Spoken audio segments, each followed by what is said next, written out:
জঙ্গিদের সরকার তো শুধু ভোটার লিস্টের নাম নয়, আজকে ক্যানিং শওকত মোল্লা বিখ্যাত ক্যানিংয়ে সেখানে জাভেদ মুন্সি ধরা পড়েছে, কাশ্মীরের পুলিশ এসে ধরে নিয়ে গেছে। কাশ্মীরের পুলিশ কাশ্মীর সরকারের নয়, ওটা গভর্নরের আন্ডারে। কাশ্মীরের পুলিশ এসে পাকিস্তানি জঙ্গিকে আজকে ধরেছে ক্যানিং থেকে, যে ক্যানিংয়ে সব ভোট তৃণমূল নেয় বা পায়। যেমন জেঠথানে গত লোকসভা ভোটে যেখানে লুট করলো ভোট, সেখানে 2টা ভোট সিপিএম পেয়েছে, বাকি সব ভোট তোলামূল পেয়েছে। ওখানে আরেক জঙ্গি আয়ুব, গোটা রাজ্যটাই জঙ্গিদের হাতে, গোটা রাজ্যটাই জঙ্গিদের হাতে। এখানে পরিচয়পত্র বানিয়ে কি বড় ধরনের নাশকতার কোনো ছক ছিল? এরা ভোট দেয় তো। আমরা 2,33,27,000 ভোট পেয়েছি, সবটা হিন্দুদের ভোট এবং জনজাতিদের ভোট।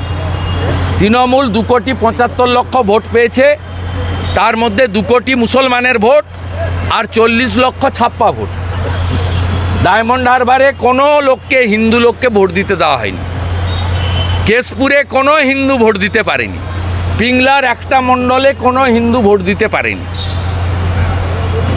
জেঠথানে একটা বুথে 727 তৃণমূল, 2 সিপিএম আর বিজেপি 0।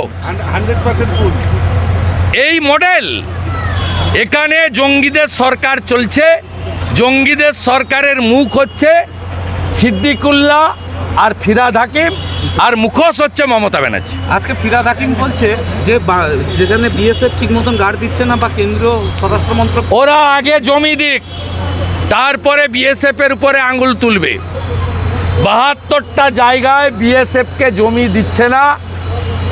মোট বাংলাদেশ ভারতের বর্ডার হচ্ছে 4000 কিলোমিটার, তার মধ্যে মেঘালয়, ত্রিপুরা, আসাম বাদ দিলে পশ্চিমবঙ্গে হচ্ছে 2200 কিলোমিটার। 2200 কিলোমিটারের মধ্যে মমতা ব্যানার্জি এবং এর আগে সিপিএম জমি দিয়েছে, মোট যা জমি দিয়েছে 931 কিলোমিটারে, স্থল এবং জল মিলে সেখানে জমি দেওয়া হয়নি। ফিরহাদ হাকিম একটা অশিক্ষিত। ফিরহাদ হাকিম আগে জমি যা চেয়েছে ভারত সরকার দিয়ে দিক, তারপরে বিএসএফ যদি কাঁটা তার দিতে না পারে, অনুপ্রবেশ আটকাতে না পারে, তখন কথা আওয়াজ তুলবেন, আমরাও সঙ্গ দেব। আমরা কেউ ভুল করলে তাকে গার্ড করি না। আমি নিজেই বলেছি যে আরজি করের কেসে বেলেবল সেকশনে চার্জশিট হতো, সিবিআই চাইলে দিতে পারত। তা সিবিআই মানেই তার সব কাজকে সমর্থন করতে হবে, বিএসএফ মানেই তার সব কাজকে সমর্থন করতে হবে, এটা আমরা ভারতীয় জনতা পার্টি বলে না। আমরা পশ্চিমবাংলার জনপ্রতিনিধিরা বলি না। আমরা কালোটা কালো বলি, সাদাটা সাদা বলি। আগে জমি দিন বিএসএফকে, তারপরে লেকচার মারবেন। ব্যুরো রিপোর্ট, সোনারপুর বার্তা।